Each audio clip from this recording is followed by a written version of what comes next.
Time since I've done a video. Today I'm actually going to do a the same thing everybody else has been working on and install a dash cam, but I went to Amazon and I found these little kits that go in behind the rearview mirror, and there's not really much out there for the rearview mirror and how to take this thing off without breaking the entire thing. So found a couple of people who broke it. So what I'm going to do is show you how I took it off, because I did it prior to this video, right, to see if I actually wanted to do a video the same as everybody else, or actually do it right way and see if I can get away with it. So let me show you what I did.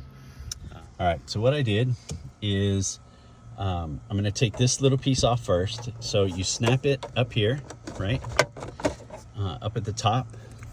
It'll unsnap, but stop there, right? Where everybody's been breaking it is there's a tab here. You can see the little crease. I don't know if you guys can see that crease. So I put a little crease in it thinking that I could just pull that tab off. It's locked in there pretty good. What I did is I pulled this whole thing down, right? Pulled this whole thing down and actually pulled off the rear view mirror. So the rear view mirror is on a ball back here in the back. I don't know if you can see that. It's on a ball back here, but it's a twist lock thing too. So what you do is you can turn the entire mirror, turn it, right? Turn it this way and then pull it down. The whole thing comes down. I'm just gonna take it down and then I'll show you what I did after I'm done. Hang on. Okay, so taking off the plastic trim. I have somewhere here, a plastic knife.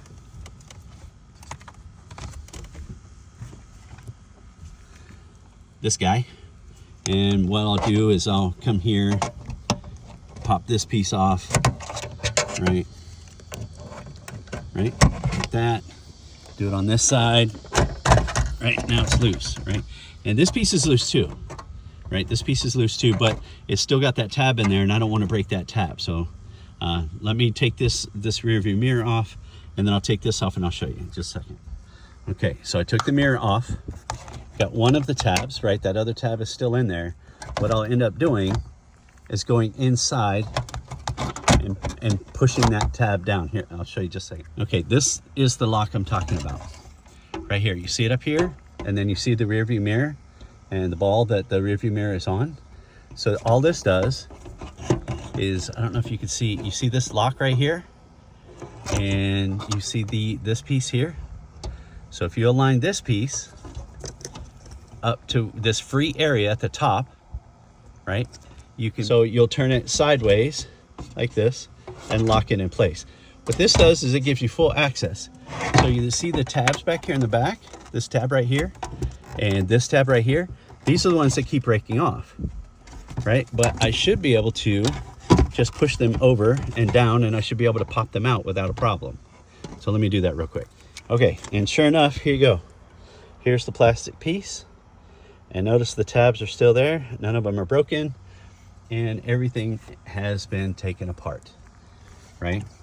So inside here, right, is where these tabs go, and everybody's breaking them, right? So now that's off. And this twist lock, right, that I was telling you about, if you line it up, right, see the 3 tabs inside there? I don't know if you can see that. See those tabs?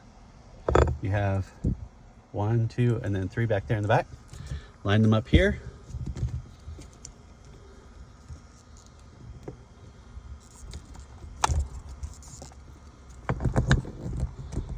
See how that lines into place?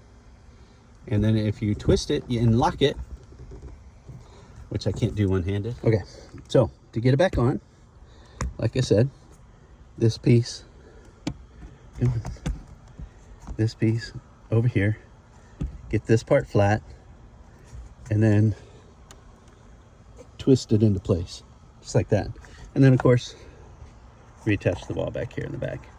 Super simple.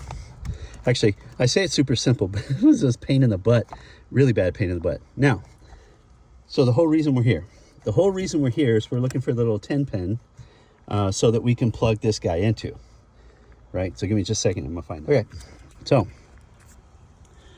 10 pin connector, right?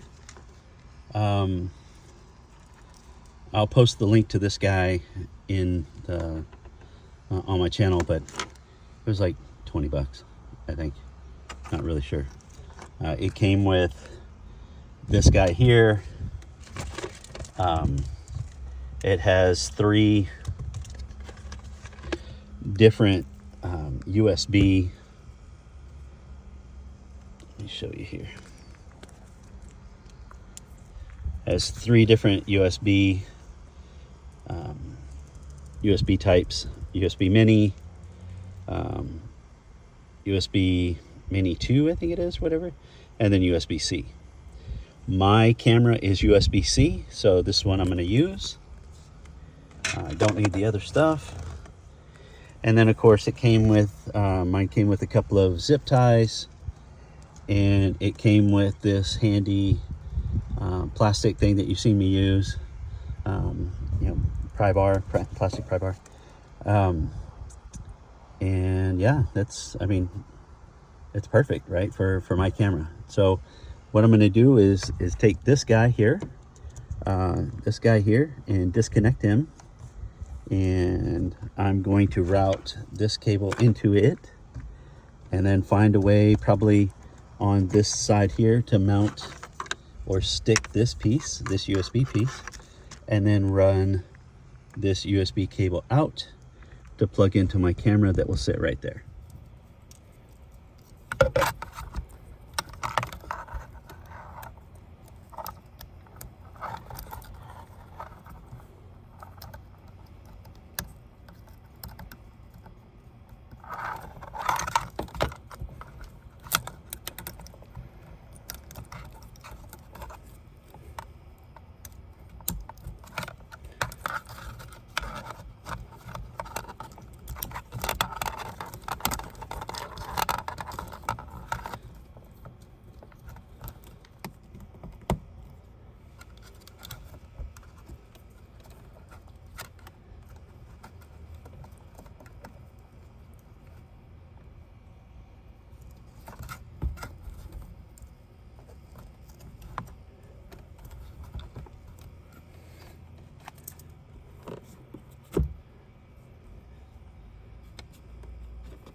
Okay, so you can see here the easiest way was to stick this piece here, run the cable down, and you can see it going into the camera here.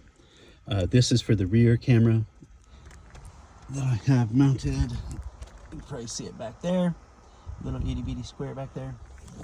That's for the rear camera. And then of course this piece plugs in, this piece plugs in. Let's hit the key. And then you can see the camera fires up. So turn the key off, and yeah, it'll shut down. So it's on a switch. So, and that's what I want. You know, you can wire this up for battery if you want. I think it's a different plug though, but I want this on a switch so it doesn't run all the time. So anyway, that's that. So I'm going to snip these cable ties really quick, and then we'll put this big plastic piece back on. But yeah, that's it pretty much. Okay, so first up, wanted to make sure that this goes into place without any problems. And yeah, there's no problem. Not worried about the wire there. There's plenty of room. You can see it's movable, so I got plenty of room so it's not pinched. Put this wire back in its little holster right there. So yeah, we got plenty of room there. Now we just got to put this little plastic cover back on. This piece, it just snapped on, right? It has the four pieces to snap on, so it was nothing. You know, it just went right back into place. So we'll put that little cover back on. Okay, so everything's back buttoned up. Plastic cover's on. You slide it in. You slide it down into place, and then you snap it here, then here. You kind of gotta bow it in a little bit to slide this piece up underneath the cover here. But anyway, the headliner, push it up underneath there. So you kind of got to bow it just to get it up underneath there. But when you do, you can snap, and then snaps here, and then snaps up here. Super easy.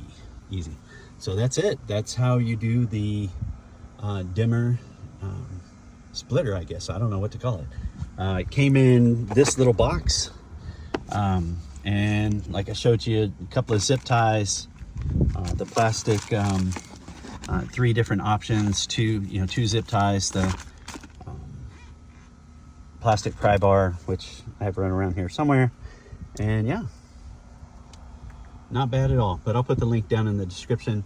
As for the camera, the camera, I didn't do anything expensive there either.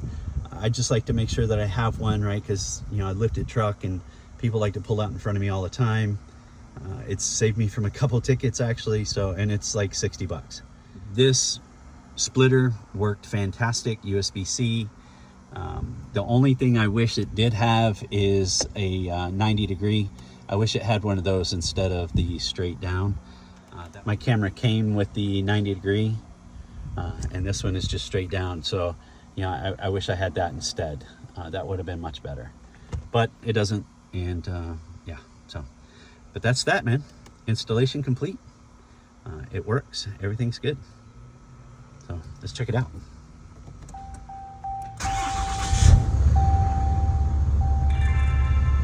Camera turns on, there it is, all up and running. Look at there, easy peasy.